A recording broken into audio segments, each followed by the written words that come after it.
Hey there, it's Mike Langford. Welcome to another episode of the Augmented Advisor Podcast, brought to you by Blue Leaf. This week on the show, John Prendergast and I are joined by Ambre Soubiran, the CEO of Kaiko, a provider of historical and real-time market data on all traded cryptocurrencies. Now, you may be thinking, Mike, crypto is not my jam. We focus on traditional marketable securities here. So I don't see us adding Bitcoin to our clients' portfolios anytime soon. Well, here's the thing. That might be what you're thinking now, but a few years from now, it's likely that your clients are going to expect their advisor to have an understanding of crypto assets and bring a strategy to the table for their use in their financial plan. I mean, Fidelity Investments, Goldman Sachs, JP Morgan, and most of the major financial firms you can think of are investing heavily in crypto and blockchain spaces. So it makes sense for us to get smart about it right now.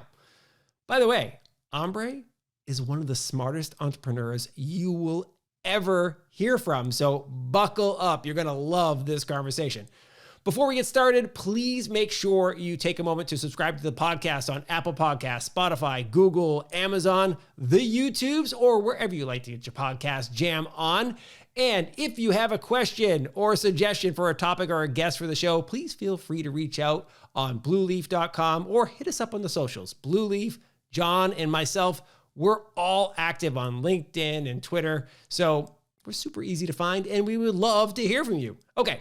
Let's get to our conversation with Ambre Soubiran. Ombre, on your pre-vacation vibe, we have caught you, and we're so thrilled to have you on the Augmented Advisor podcast. So welcome to the show from across the sea. Thanks a lot. Happy to be here. That's wonderful. And John, I guess it's probably important for us to let our guests know, before we clicked the record button today, we were all waxing jealously about Ombre's upcoming sailing vacation that is much deserved. And so, yeah, we were talking about Crosby, Stills and Nash and the Southern Cross and big sailing adventures across the Atlantic. But Ombre, that vacation sailing around Sicily, I'll tell you what, I bet everyone in the audience wants to join you. Exactly. Well, we will just to make them extra jealous. Probably when we edit and get this video up, we'll grab some stock footage of Sicily and just to be like, look at this is where you could be, and in fact, you aren't. Oh, this is wonderful. Well, we're so grateful to have you on the show, Ombre, because you're going to help us and help the audience as much as us kind of get smarter on the crypto universe and blockchain, because I think this is an area of intense interest, I think, for the general human out there who is paying attention, but particularly for financial advisors, right? Not only because for their own, like, hey, what do I do here? Like, what is this stuff? But also my clients are probably coming to me and asking questions, and John had suggested having you on the show because your expertise is much, much deeper than the average, crypto trader type person, right? Like, you really actually understand like the origin and the complete foundation of what's happening there. And Kaiko is supporting the data that many of the largest firms that are active in this space need to use in order to function. To support blockchain and cryptocurrency. So you made sense to have on. This is going to be great. So I thought a great way to kick us off would be to take us through your aha moment when you realized that this was something worth pursuing, because you were, if I remember correctly, an equities and derivatives professional in a traditional capital market space. So it's not like you were playing in this kind of low value space where you weren't going to have a thriving and vibrant career, right? Like you're kind of crushing it in a different space. And then suddenly something kind of happened, right? You saw something and you're like, yep, this is where I'm going. So what was it that caught your attention when you first became aware of cryptocurrencies and blockchain? So I have to say, I've been incredibly lucky on just stumbling upon Bitcoin in the early years. And just kind of in terms of my background, like I'm a mathematician and computer scientist by training, but I've always been initially fascinated by finance just because it seemed to be the kind of way to earn stable, good income. And so after kind of studying my master's, I just kind of naturally went towards banking and finance. But I've always been relatively interested in anything that was around innovation, technology, math, and especially kind of the crossovers when it comes to three sectors, which are money, food, and health. So generally, any kind of innovative technology around any of those three things, I've been curious about and reading about. And it's funny because it did materialize in many ways. I basically think that those three things are things that humanity cannot live without, right? We will always need health and medicine. We will always need money, or at least a means of trading and exchanging value.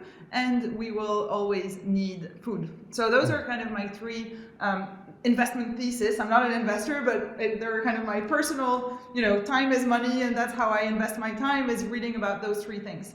So I started my career in investment banking. I was an equity derivative structurer, and I started working in Paris for HSBC, and then moved to London and ended up staying almost a decade.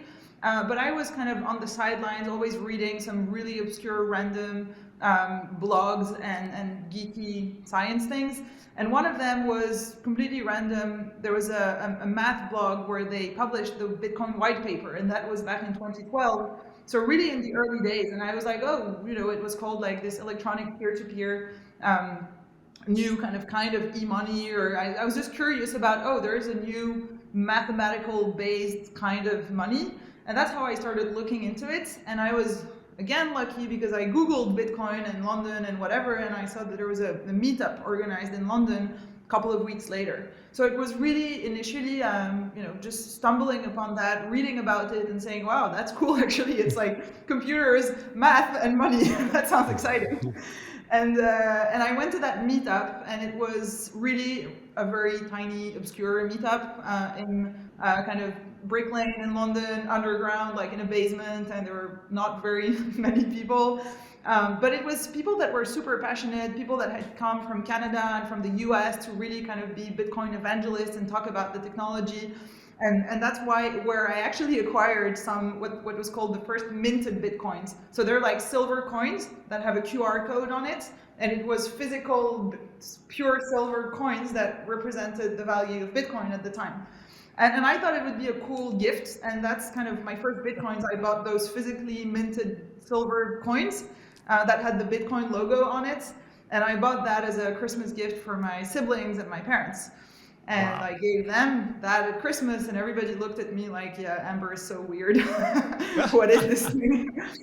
And again, I was lucky that nobody cared and everybody thought I was weird, because that pushed me to read more, right? They were like, but what is this? And I was like, it's amazing. It's a new money and it's all digital and it's incredible. But I couldn't, you realize you only understand something well when you can explain it to your grandmother.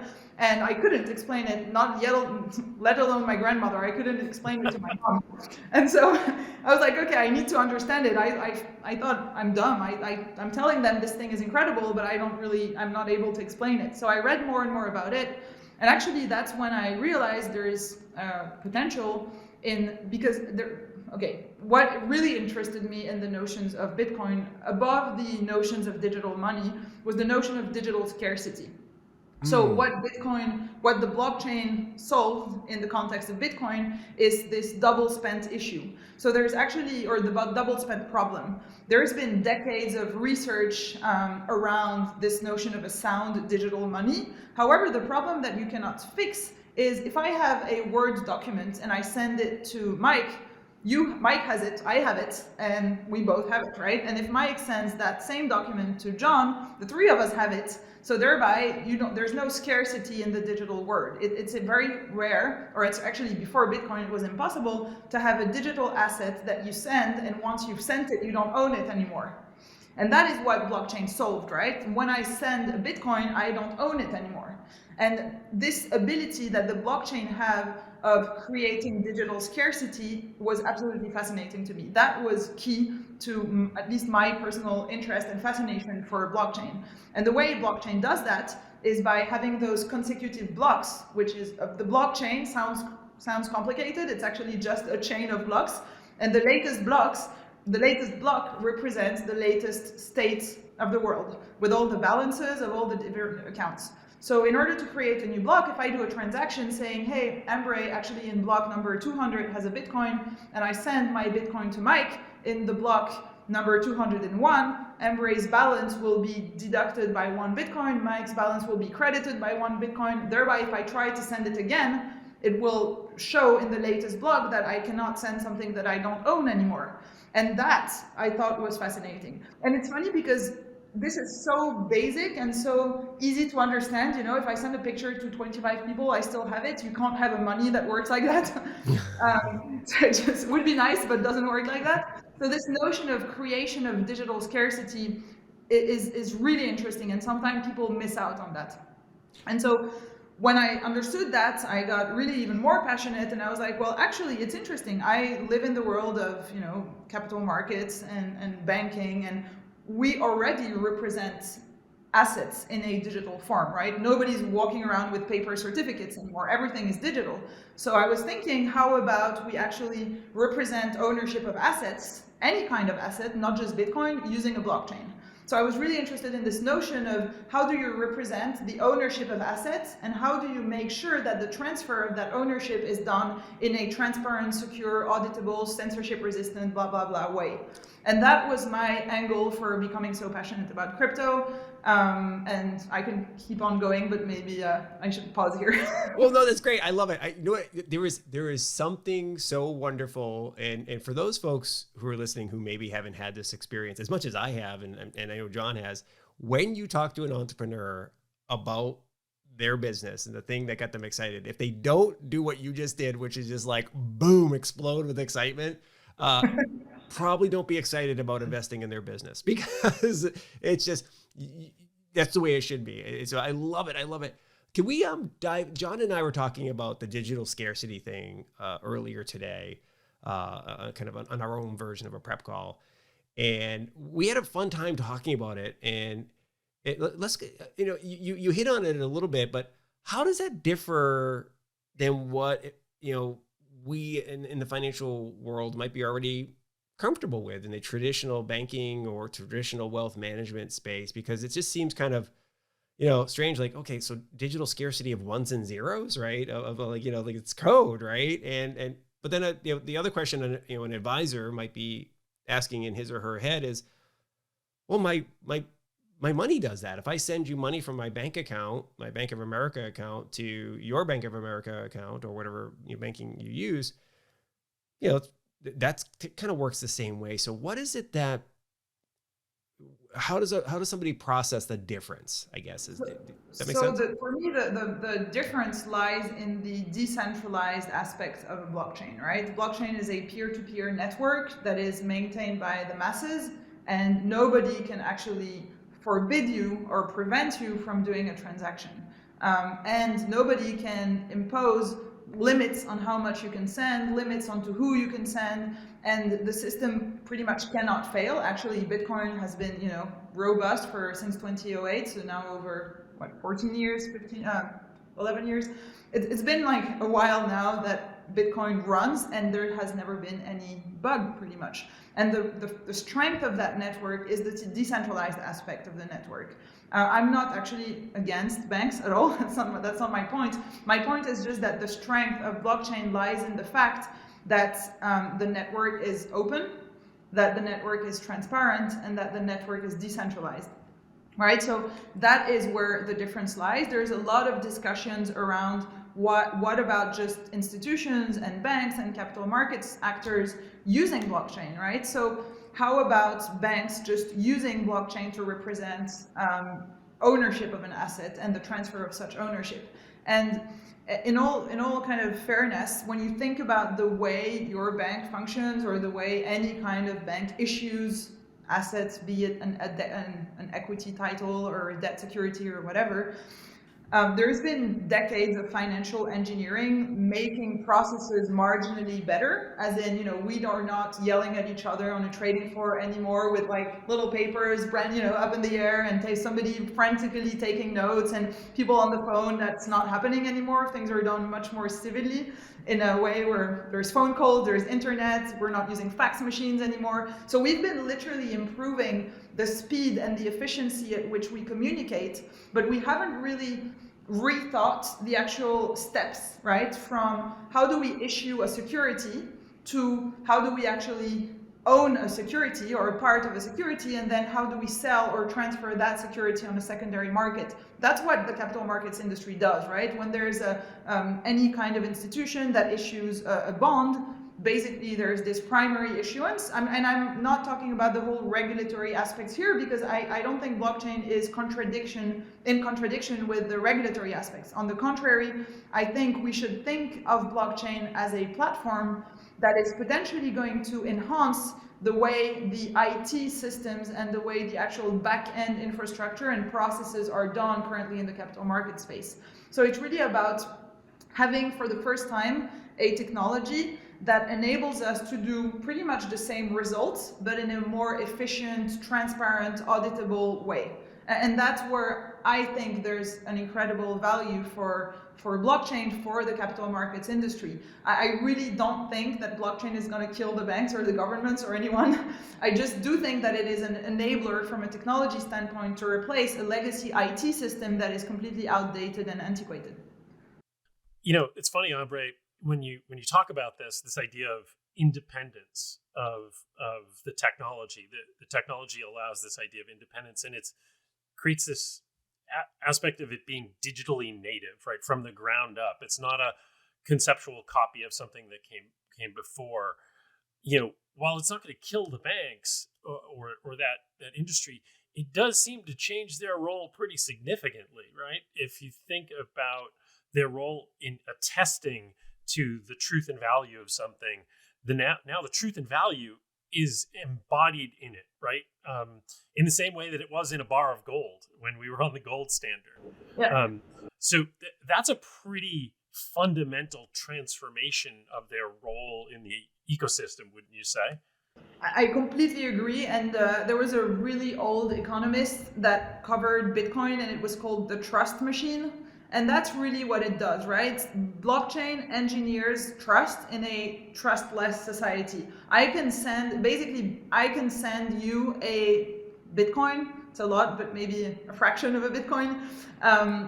In a way that the people that are going to maintain the network that will allow me to do so are incentivized to do their job properly, but they are not exposed to my transaction or you receiving that transaction. And I don't need to trust you, or I don't need to trust you in order to send you that money. Today, in some way, we all trust our banks. And it's perfectly fine. But would we trust, or would we like our banks even more if there were less friction and more transparency? I can be sometimes a little bit critical on banks. Something that was interesting, right? Until a few years ago, you had T+3 settlements on large transfers. And then what happened? Negative interest rates. And out of the blue, settlements went from T+3 to T+0. Why? Because banks who were kind of, holding this money for the 3 days required for settlement were actually generating rates. It was actually money in a limbo, a lot of money that was the overnight rates that banks were actually benefiting from. So there are a lot of obscure parts in the actual infrastructure within the capital markets industry. There are a lot of things that could be disintermediated, and I'm really not talking about destroying value. I'm talking about maybe making some processes more efficient, maybe killing some of the inefficient, if not centralized points and potentially points of failure. Tomorrow, if I want to send cash, I need to trust my bank. We are in societies where we trust our banks, where we trust the institutions. It's not the case for everyone in the world, and it's maybe not the case for the rest of eternity. There's been large civilizations and uprising and dying, and things have changed, and bringing more trust in a society that is losing a lot of faith in institutions I think it's important for banks to actually prove, hey, you know what, our systems are actually relatively transparent and relatively auditable, and we're getting rid of a lot of the black boxes in that are part of our processes.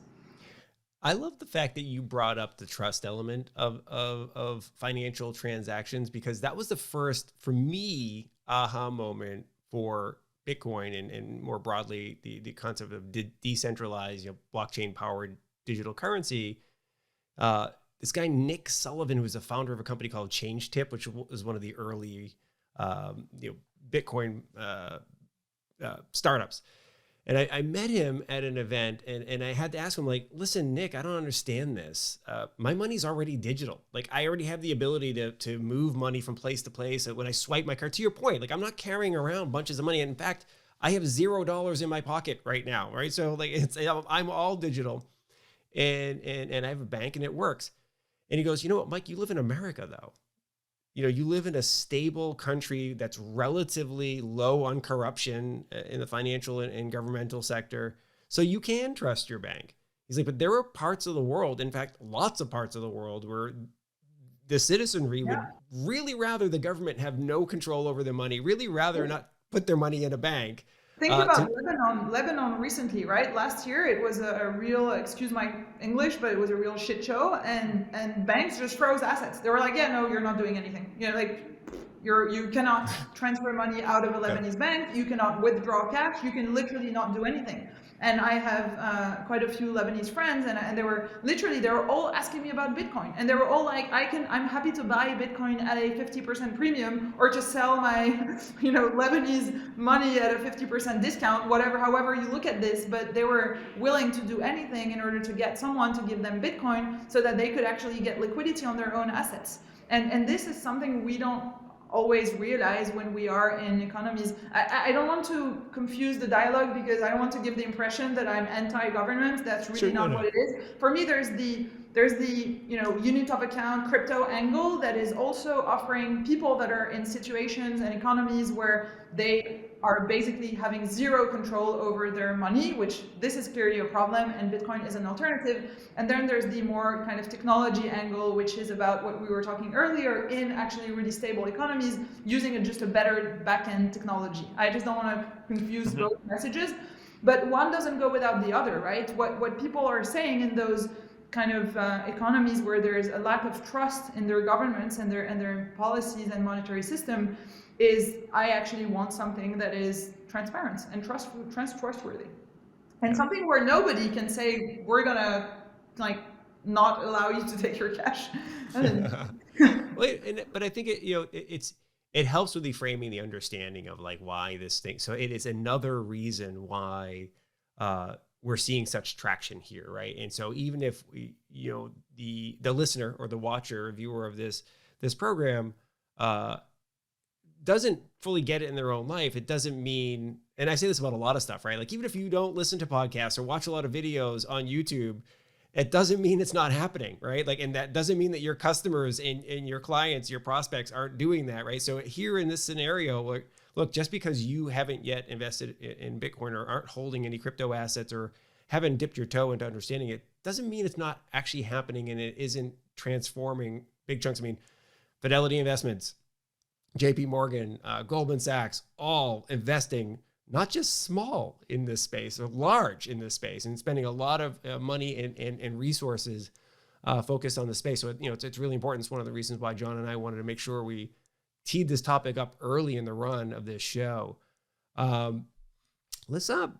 But, maybe just one thing there, Mike. I think for the advisors watching the show, I think one of the key takeaways that Ombres articulated so beautifully is the foundational transformation here is around blockchain. All the noise is around cryptocurrency, and Ombre, we're gonna ask you about the cryptocurrency market here in a little bit, but that's where all the noise is. But the innovation, the fundamental change grows out of the blockchain. And if you don't understand anything else about why that matters, understanding that creating something that is digitally native and truly scarce and one of a kind and immutable, right, changes the game, right? If they understand that, they start to understand why blockchain matters, and then how you can have cryptocurrency grow from that, right? And I think that's a wonderful insight for them to be able to take to their clients and explain.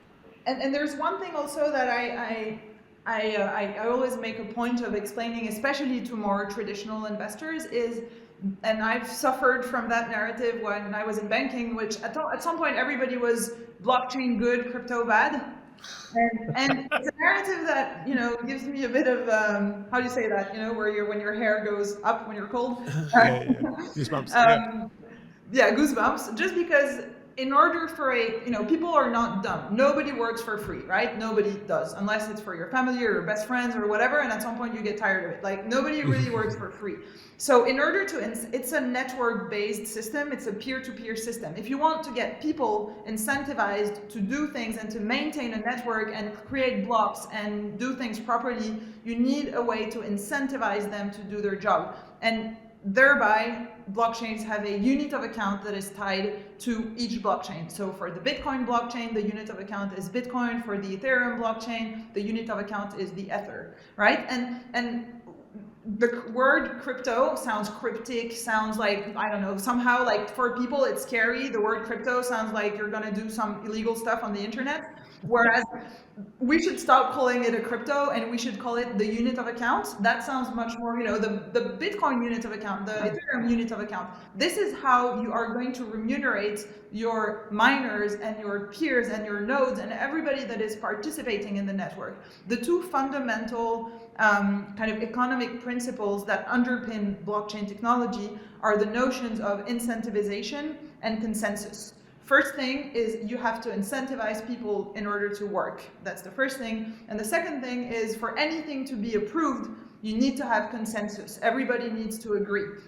And so I really fight against this blockchain not crypto narrative, because I think that if you remove the crypto aspect from a blockchain, the only people incentivized to maintain it are the people who are directly interested in the content of the database, and thereby you re-centralize and you have a point of control and a potential weakness again, right?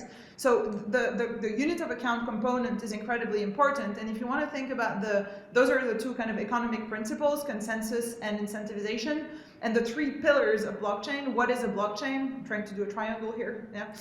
The blockchain is actually the intersection, it's the Venn diagram between a database, a network, and a unit of account. Remove any of those three components and you don't have a blockchain. The blockchain is a database that is maintained by a network that is incentivized by that unit of account. And you can't remove, if you have a database with no network, if you have a blockchain without the network, you just have a database, a centralized database.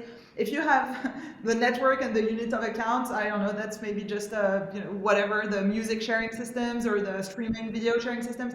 But the intersection of those three things, database, network, unit of account, creates the blockchain and creates the opportunities for those two economic principles, which are incentivization and consensus, to take form. Super nerdy awesomeness. I love that. And I've actually never heard about it discussed that way. I love it. I love it. I'll tell you what, Mike, if folks go back to their clients with that, they're going to sound really smart. That's right. Okay, one more advice. I'm not supposed to give financial advice, but another thing that I find really perplexing, I'm not even sure that's a word in English, but it is, yeah. It's like everybody's saying blockchain is so great and blockchain is so wonderful and I want to do blockchain and I don't want to touch really Bitcoin, but actually now most people are buying synthetics on Bitcoin through traditional exchanges. So they're not actually owning the Bitcoin. They literally just own an exposure to the price appreciation or depreciation of the price. And if you think about it, first of all, if you want to own Bitcoin, like don't buy a leveraged synthetic on Bitcoin. I think it's by doing the exercise of actually holding a true Bitcoin, meaning having your private key and your public key and knowing how that works and how to interact with the blockchain.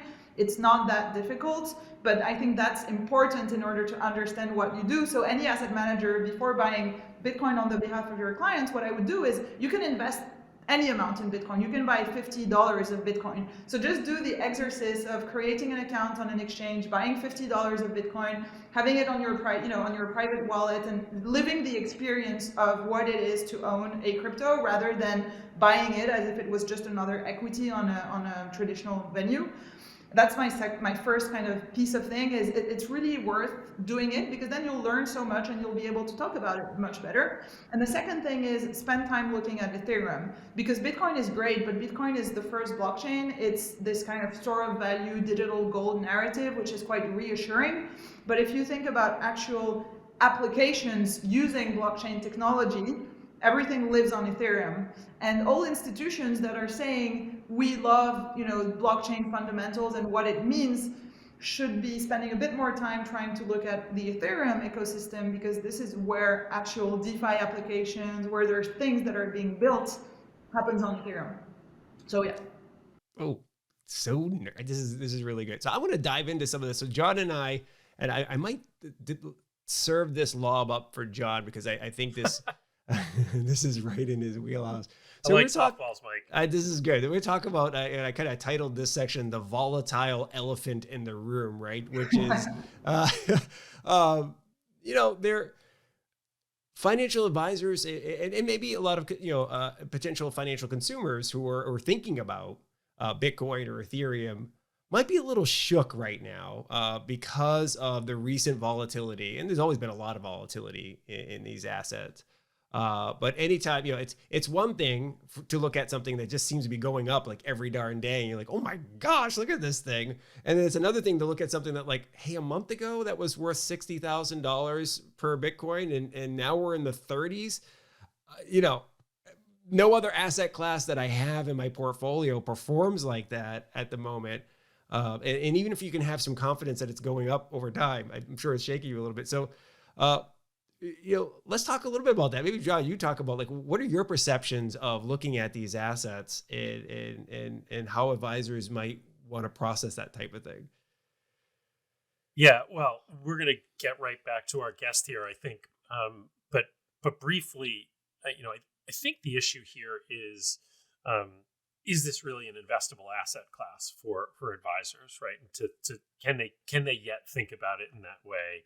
I think the technology angle in the Ethereum thesis that Ombre talks about starts to make this an investable thesis, right? But probably not by your average client, your average advisor. Now, I'd love to hear Ombre's view on this past volatility that we've had, the whole Elon Musk and Dogecoin, and this was really a lot of market whipsawing, and you see this in traditional markets too, right? You can see it in in cases where somebody talks up a thinly traded equity, and you can see all kinds of stuff happen. So this isn't actually as unique as it seems like. It's just a much bigger story. So, Ombre, could you unpack a little bit about what happened in crypto over the last week for the audience? Yeah. So multiple layers to what you just said. I'll just take out the Elon Musk thing right away. I know he doesn't care, but he really pissed me off. I think you cannot be such a public character and shill any. Honestly, Dogecoin is funny. I was tweeting about it back in 2015. It's funny, okay? It's cool. It's the meme currency, but it is a joke and a bubble, and there's a unlimited supply, meaning that the price doesn't make sense. Supply defines prices, scarcity defines prices, right? It's like buying a Word document that I can send as many times as I want. It doesn't make sense. So the whole Elon shilling thing, and then literally the guy could end up in prison. Literally, he's bought things in secret, then said something. He knows he's a public figure, right? You could consider, if any politician had done something like that with an equity and then announced that, I don't know, Mike Bloomberg, if he had acquired a significant portion of any company and then publicly announced it and then waited until the price went up, sold it, and then completely destroyed that company, he would go to prison. I mean, honestly, I don't think that would fly very long with regulators and law enforcement and everything. And I'm not familiar with that side of the law in the US, but I think what he's done is completely illegal. But anyway, it's market manipulation, and it really is crazy. And this guy for me was, pretty much a legend. I had a very good opinion. And I'm shocked by what he's done. But I think that's pretty much across the board, and definitely had an impact on crypto prices, and absolutely way over, I think markets overreacted, but I also think we put a lot of that amplification of what happened on that, whereas there was other causes. Other causes being there was this news in China where they again announced something that they're trying to make crypto more difficult in the region. As we know, Asia is a big market for crypto. That was another thing. And then there's something that people mention. I'm not sure if it's really true or not, but there's tax days now happening in the US. And if I understand correctly, in the US, you're not only taxed on crypto that you change into dollars. If you own 100,000 of crypto, you have to pay taxes on that. So you actually have to sell crypto to keep your crypto, if that makes sense. So I understand there were multiple impacts. There was tax season, there was this Elon tweet, there was China, and there's two other problems. One of them that is kind of creating those highly volatile surges one way or another is it's not a very, very liquid market. If you look at order books, the order books is basically on crypto exchanges, the actual volume that people are ready to buy and ready to sell on the buy side and on the sell side. When you look at that, anytime there is a quick surge or drop in the price, you see the order book liquidity being depleted very fast. We publish weekly quantitative research where we actually show charts with the market depth being literally depleted whenever there's high volatility events. And actually it's a vicious circle, right? Because when the price goes up, it actually means that someone is like eating in the order book and increasing the price at which they buy or sell the volume. It's literally the lack of liquidity that creates that volatility. And so that is one problem. And it's driven by a couple of things. First of all, you have more and more, the way we do price discovery in crypto is literally the last price as it was observed to which a trade occurred on trading venues. Large institutions go through OTC desks and kind of market makers and not directly on exchanges.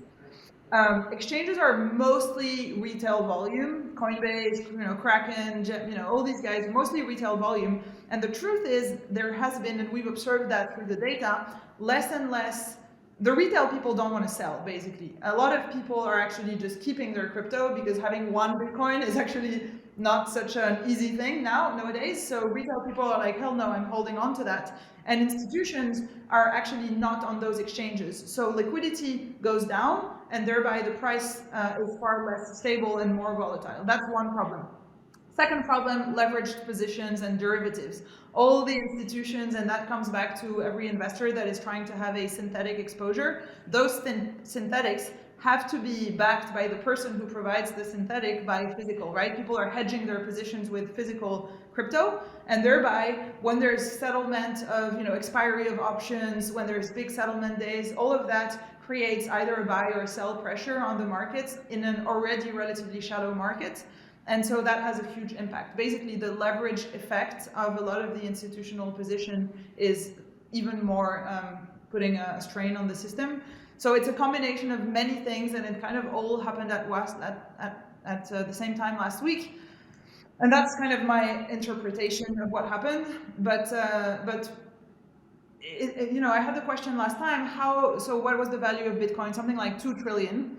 And then it went down to 1 trillion. And some people were like, how could $1 trillion get out of Bitcoin? And I was like, it's not that $1 trillion went out. It's just that the price of one Bitcoin went down by 50%, right, and thereby the market cap or the network value, but there's still the same amount of crypto. It's like when the network value increases by 200 million, it's not that someone came in and bought 200 million. It's that one person bought at a higher price, and the magnifying effect of the kind of network value, which is supply multiplied by the latest price.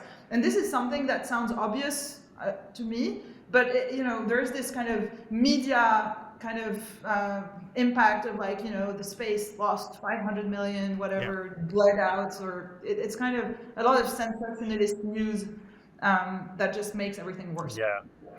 Well, if it bleeds, it leads. That's always been the case. And there's been a lot of blood in the financial media around this topic. But I think what's fascinating about what you just described, right? For any experienced financial advisor, what you just described are the dynamics of any thinly traded market.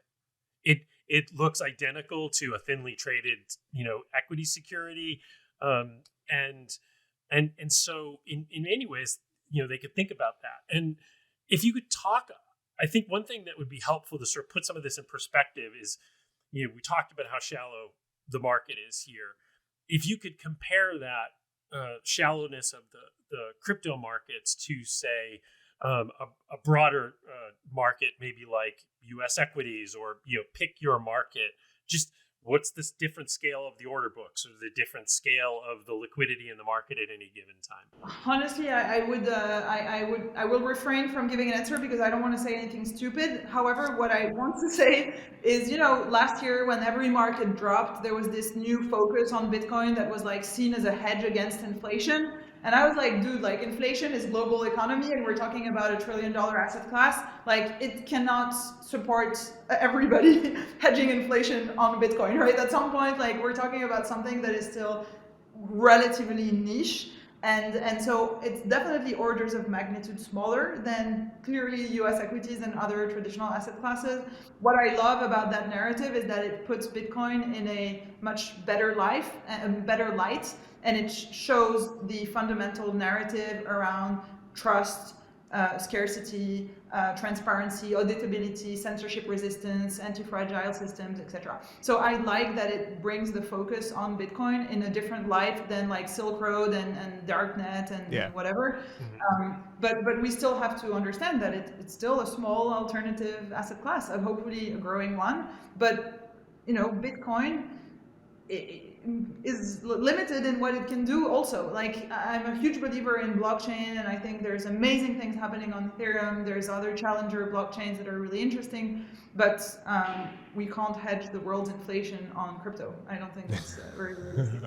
Well, and while you were answering, I took the benefit of the power of the Googles, and I looked this up, and U.S. equities, for instance, as of the end of March 21 this year, was about 49 trillion, and so that's just U.S. equities, right? To give you a sense of scale, right?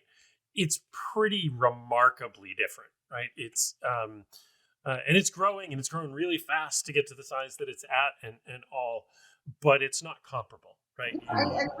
I thanks for checking. I'm super glad that I have this, order of magnitude in my head now. But really, like when we talk about the network value of Bitcoin and why it's so volatile, it just needs one transaction that is 30% below, and boom, the entire Bitcoin network has lost 30%. Like. Right. That's also why in a world, it doesn't mean that everybody is willing to sell 30% lower, right? I mean, I haven't sold any crypto last week. I still have the same fundamental conviction in the asset class. It's just because some people sold cheaper that defined a new network value, and that is tied to the liquidity, as you rightly pointed out.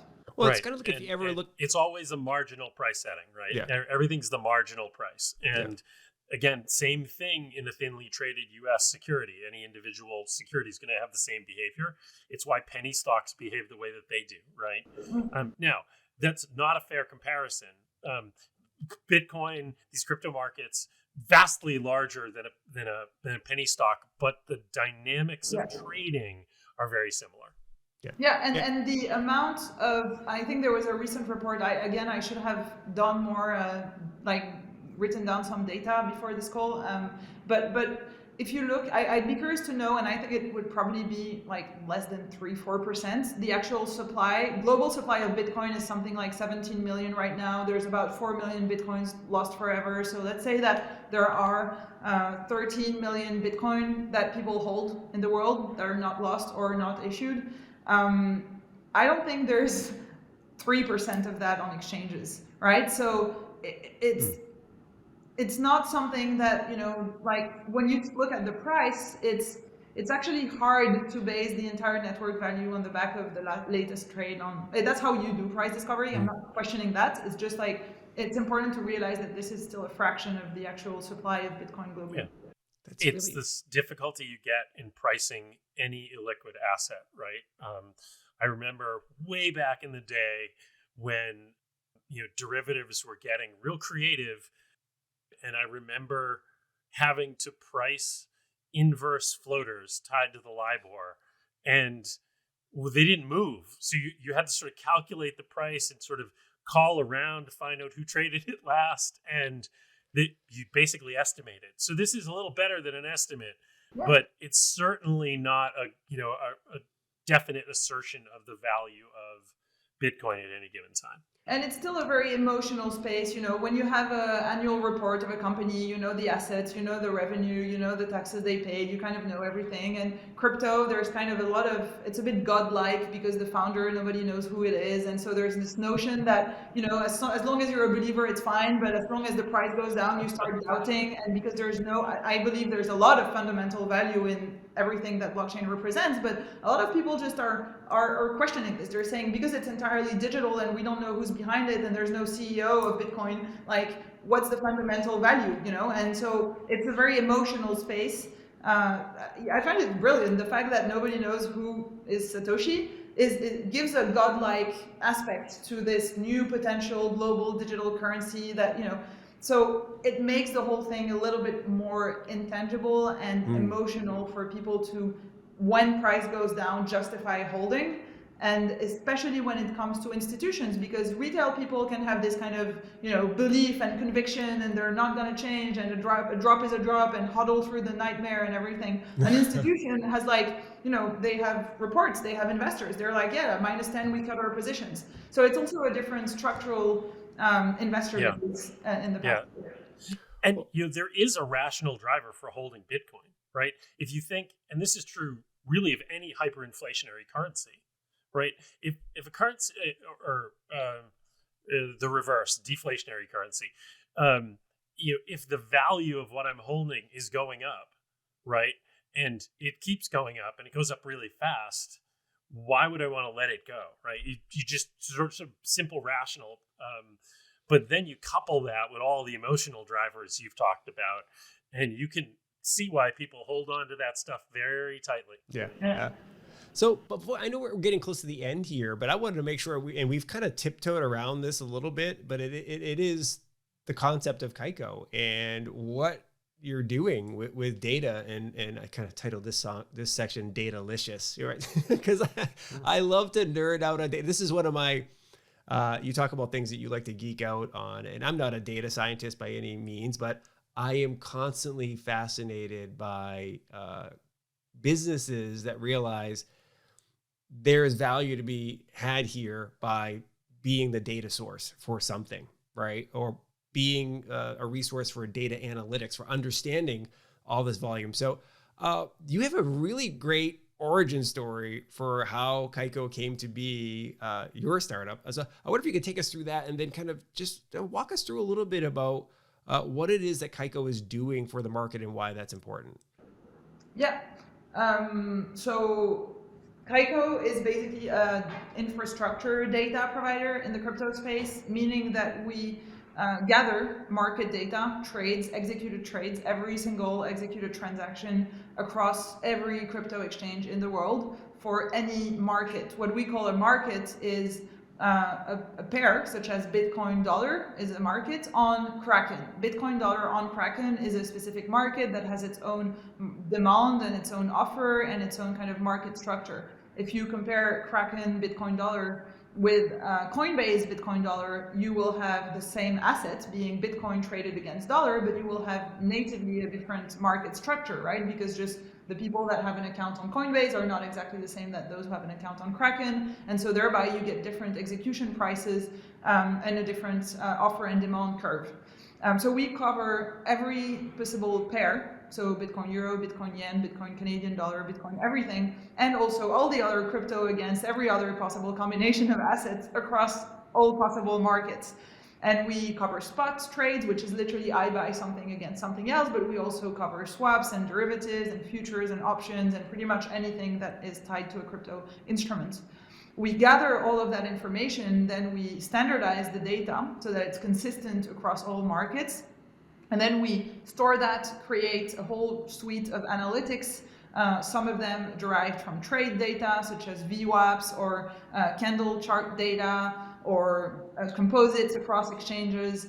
And we also use the order book data, and that's one of my favorite pieces, We also use the order book data to derive all those liquidity metrics. It's actually super important to look at the market structure of an exchange. So when you think about trading, obviously you can get a better price sometimes on some exchanges, but if you actually trade on that price in a market that has no depth, you're going to move the price significantly, and your execution price is going to be worse than if you had traded a worse price on a more deep exchange. So actually all those liquidity metrics, market depth, slippage, bid-ask spreads, all of these things are not directly priced. They're tied to the market structure and the actual offer and demand on all those individual exchanges. And this is super important for any market participants to get visibility on that. So we do all of that, creation of analytics, and then we distribute and make accessible the data, the global data, to our clients through our own kind of API where we aggregate all of the global data. And we also produce our own research that we publish on most traditional financial media, but it's just there. So we stop at that level, which is providing data and analytics. And then we also enable other amazing businesses that are building value on top of the data. So we work with guys like Messari, we work with Ledger, we work with plenty of other companies in the space that are building front ends, terminals, products, applications where there is a data component or a price component. And we just do the back end piece. We're full API, full B2B. We don't really have a customer facing application. That's really interesting. And I think it's hyper relevant for today's financial advisory firm, right? Because we're seeing increasingly, at least here in the United States, I don't know what it's like globally, but it is not uncommon for firms here in the United States, even small ones that have like 5-6 advisors under a roof, to start leveraging the power of APIs, bringing some tech resources in so that they can better serve their client base, right? So some of them will specialize in serving clients who want to invest in crypto or whatever, or they just recognize that, hey, listen, we've got high net worth clients. Of course, they're going to be active in this space. And so we're going to want to leverage these types of data solutions and so forth. And I'm on the website now. We'll make sure we share this as a screen capture, but it looks like you have different scale packages for, and one being a startup. So that probably would fit that RIA size that I just mentioned there. But chances are, if you're going to be dealing in these assets, the firm that you're transacting with is going to be using some Kaiko data. So awesome stuff. Wonderful. So we definitely work with asset managers, hedge funds, pretty much. On the asset manager side, that's my sweet spot, because we have an offer for the entire life cycle of a crypto investment, which is pre-trade, understanding the market, right? Looking at historical data and really understanding how this asset behaves. And then the trading part is mostly about getting access to those liquidity metrics and seeing what trades where in real time. And then there's all the post-trade use cases that are super important for asset managers. And this is regulatory compliance data that you can use for asset valuation. So, defining what is the price of Bitcoin at the end of the day is not completely straightforward. It actually, you need to have a consistent methodology. We presented our valuation tools to the SEC lately because we have a lot of clients that use our data for their daily NAV calculation or their annual accounts or things like that. And thereby there's like pre-trade, trade, and post-trade different data products that are geared for all those stages. Awesome stuff. This is fantastic. I love it. This has been one of my favorite shows we've done in a while because, when you spend a lot of time in this space, and I think, John, you can probably back me up on this one, you feel like you've seen everything. You feel like you have a pretty good fundamental understanding of what the hell's happening in the world of the space. And then you get to talk to somebody who's like deep dive on something that you're very thin on, and you feel smarter at the end of the conversation. So this was that Absolutely. For me. This is fantastic. And what a great opportunity to geek out just a little bit on finance and capital markets and market structure. As a former banker myself, I don't get to do that very often. No one would suffer that with me. So thank you so much, Ombre. It's been really fun. Thanks to both of you. And I have to say, we were talking about the Riverside app you're using.